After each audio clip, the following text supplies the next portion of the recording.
పోయిన ప్రభుత్వం చెత్తంతా కూడా గుట్టలు గుట్టలుగా పేర్చేశారు. మీకు అనిపిస్తుంది ఉంటే ఏమవుతుందని, కానీ ఆ గుట్టలు గుట్టలుగా ఉంటే వర్షం వచ్చినప్పుడు ఆ వర్షం అంతా పడితే ఆ కలుషితం అంతా కూడా భూగర్భ జలాలుగా మారి చాలా దూరం కూడా వెళ్ళి ఎక్కడికక్కడ భూమి అంతా కూడా కలుషితం అయిపోతుంది. నీళ్లు తాగడానికి పనిచేయవు, పొల్యూషన్ వచ్చి ఆ ఏరియా అంతా కూడా అనారోగ్యం పాలయ్యే పరిస్థితి వస్తుంది. ఈరోజు మీరు ఒక్కసారి చూస్తే దీని మీద శ్రద్ధ పెట్టాం. మామూలు శ్రద్ధ కాదు. ఇప్పటికీ 140 లక్షల మెట్రిక్ టన్నులు లెగసీ వేస్ట్ని తీసేసిన ఘనత ఈ ఎన్డీఏ ప్రభుత్వానికే దక్కింది. అక్టోబర్ 2కి ఎక్కడ చెత్తనే మాట లేకుండా చేస్తాం. దాంట్లో రాజీనే లేదు. ఇంకో పక్క గ్రామాల్లో కూడా ఈ కార్యక్రమాన్ని అమలు చేస్తున్నాం. ఇంకో పక్క 10,870 ఘన వ్యర్థాల ప్రాసెసింగ్ కేంద్రాలు ఏర్పాటు చేశాం. 210 ప్లాస్టిక్ వ్యర్థాల కోసం కొన్ని పరిశ్రమలు ఏర్పాటు చేశాం. ఇంకో పక్కన మీరు ఇవన్నీ చూసిన తర్వాత ఎక్కడన్నా రోడ్డు పక్కన చెత్తలున్నా దాన్ని కూడా రిమూవ్ చేయడానికి స్వచ్ఛ రథం అనే స్వచ్ఛ పదం అనే కార్యక్రమం పెట్టి దాని ద్వారా కలెక్ట్ చేసే పరిస్థితికి వస్తున్నాం. మొన్న మే 23 నుంచి జూన్ 20 వరకు ఆపరేషన్ క్లీన్ స్వీప్ అనే కార్యక్రమాన్ని పెట్టాం. చాలామంది ముందుకు వచ్చారు, బ్రహ్మాండంగా పనిచేశారు. స్వచ్ఛ సర్వేక్షణ్ 25, 26 చాలా బాగా చేయగలిగాం. దీనికి కారణం మీ అందరూ. నేను ఒకటే మిమ్మల్ని కోరుతున్నాను, ప్రతి కుటుంబం భాగస్వాములు కావాలి, ప్రతి వ్యక్తి భాగస్వాములు కావాలి. మీ ఇంట్లో చెత్తని తడి చెత్త పొడి చెత్తగా మార్చే బాధ్యత మీది. ఇంకో పక్క ప్రతి ఇంటికి మనుషులు వస్తారు.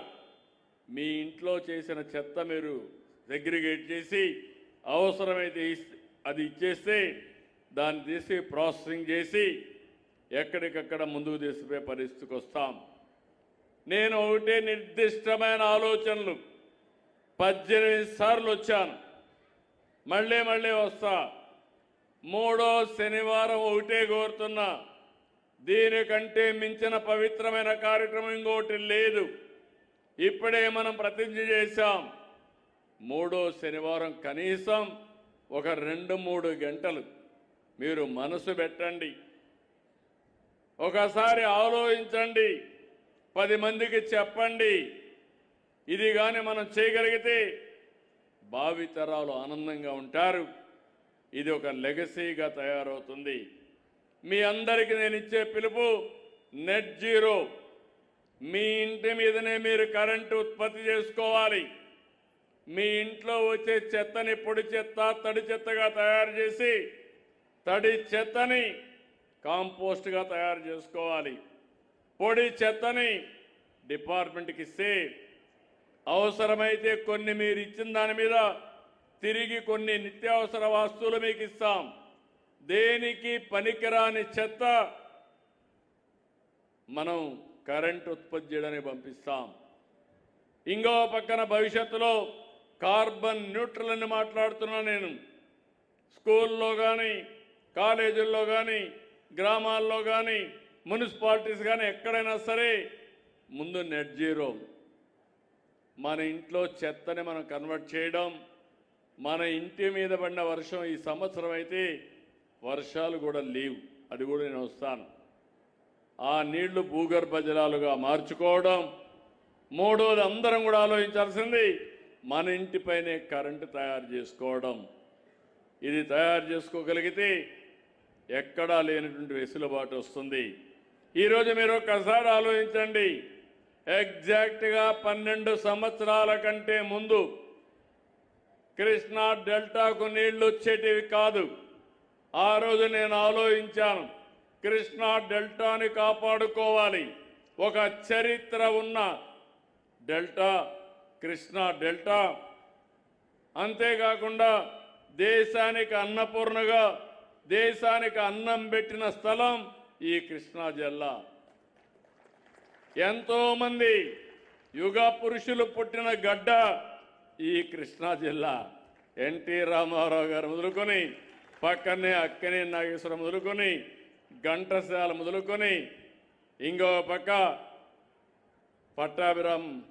పట్టాభి సీతారామయ్య గారు మొదలుకొని ఆంధ్ర బ్యాంక్ పెట్టిన వ్యక్తిని మొదలుకొని చాలామంది కవులు, యాక్టర్లు, కోటీశ్వరులు పుట్టిన గడ్డ. దీనికి కారణం ఏంటి? మొట్టమొదటిసారిగా నీళ్లు వచ్చాయి. నీళ్లు నాగరికత నేర్పింది. దాని మీద బాగా చదువుకున్నారు. దేశ విదేశాలకు వెళ్ళారు. అన్ని రంగాల్లో రాణించారు.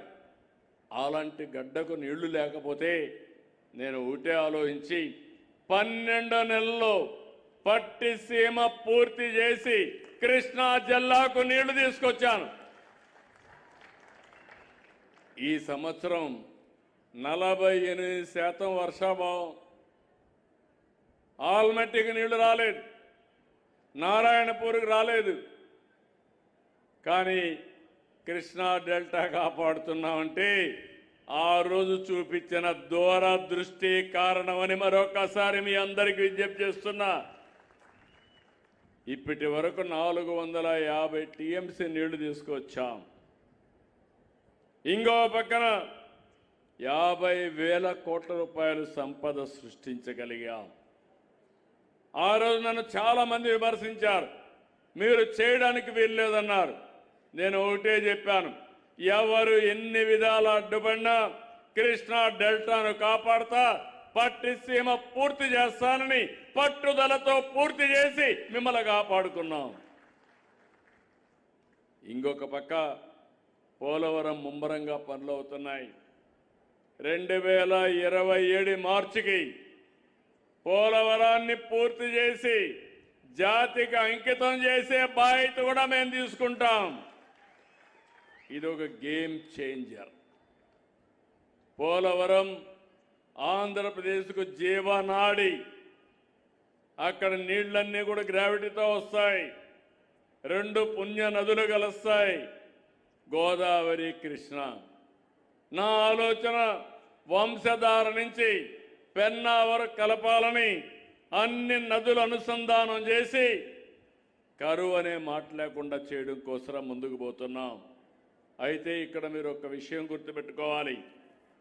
ఎంత చేసినా ఈ ఊరిలో పడే వర్షపు నీరుని భూగర్భ జలాలుగా మార్చకుండా సముద్రంలో పంపించి ఎక్కడో శ్రీశైలం నుంచి లేకుంటే ఉత్తర భారతదేశం నుంచి మీరు నీళ్లు తినంటే ఇది భగీరథ ప్రయత్నం అవుతుంది. ఎక్కడికక్కడ భూగర్భ జలాలు పెంచాలి. 3 మీటర్లు 8 మీటర్లో ఉండాలి. ఆ నీళ్లే మనం వాడుకోవాలి. కరువు లేకుండా దూరదృష్టితో నదులు అనుసంధానం చేసుకుంటే ఇబ్బంది ఉండదు. ఈరోజు కానీ మనం కానీ ఇది చేయకపోయింటే ఇక్కడ రొయ్యల ఉత్పత్తి లేదు. ఆ విషయం మీరు గుర్తుపెట్టుకోవాలి. మంచి నీళ్లు వచ్చాయి, రొయ్యల ఉత్పత్తి కూడా బాగా పెరిగే పరిస్థితికి వచ్చింది. ఇప్పుడే రాము గారు చెప్పిన 48% జిఎస్డిపి కాంట్రిబ్యూషన్ రొయ్యల ద్వారా వచ్చిందంటే అది ఇక్కడ ప్రత్యేకత అని చెప్పి కూడా నేను మీకు తెలియజేస్తున్నా. ఈ సంవత్సరం ప్రపంచం అంతా కూడా ఈ యొక్క యుద్ధం వల్ల పరిస్థితులన్నీ అతలాకుతలమైనాయి. లాజిస్టిక్స్ డిస్టర్బ్ అయినాయి. మన షింపుకు ధర తగ్గే పరిస్థితి వచ్చింది. ఇంకో పక్క చూస్తే మనం వాడే ఫీడ్, ఫిష్ ఆయిల్ కానీ సోయాబీన్ మిల్ కానీ ఇవన్నీ కూడా ఎగుమతి అయిపోవడం, దిగుమతి చేయకుండా పోవడం, దీనివల్ల కూడా రేట్లు పెరిగి చాలామంది ఇబ్బంది పడే పరిస్థితి వచ్చారు. మొన్నే పీయూష్ గోయల్ గారితో మాట్లాడాం, నిన్నే నిర్మలా సీతారామన్తో మాట్లాడాం. ఎట్టి పరిస్థితుల్లో ఈ ప్రాంతంలో ఉండే ఏకైక ఇండస్ట్రీ అక్వాకల్చర్. రైతాంగాన్ని లాభసాటిగా ముందుకు తీసుకుపోయేది ఈ యొక్క అక్వాకల్చర్. అందుకే ఇవన్నీ కూడా కాపాడతాం. అందుకే మీరు చూస్తే మొట్టమొదటిసారిగా ₹50 కరెంటుతో జోన్ నాన్ జోన్ అనే పేరు లేకుండా అందరికీ ₹50 కరెంట్ ఇచ్చిన ఘనత ఎన్డీఏ